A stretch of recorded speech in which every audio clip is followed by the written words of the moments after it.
this is the best way to add extra motion to a video. These are pan crop animations. It's a combination of smooth scaling keyframes and some smart blurring techniques to create a beautiful motion that looks like native camera zoom. First thing you want to do is you want to decide your footage if it needs the normal scaling keyframes or the detail preserving upscale keyframes. In this case, for the first clip, I used the detail preserving upscale because that one was shot in 1080p. The second one, I used the normal scaling keyframes.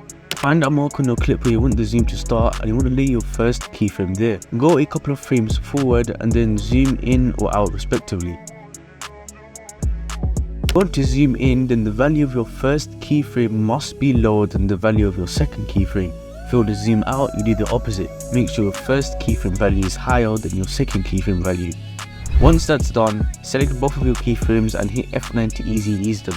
This zoom in effect applies to both the normal scale and the detail preserving one. Now that half of the effect is done, all that's left is the focus blur.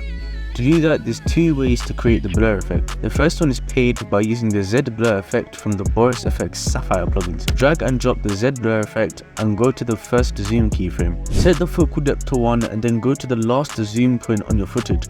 Add another Z blur keyframe on 1. Now go to the middle of the two keyframes from Z blur and change the focal depth value to a blur which you like. In my case, I decided to go for a value close to 0.7. Easy ease them, and now you can copy and paste the keyframes for the next pan crop animation by selecting the keyframes and pasting it on the Z blur. The second method is by using the free plugin already in After Effects, Gaussian blur. The same principle applies. Create two keyframes, one at the start and one at the end of the zoom.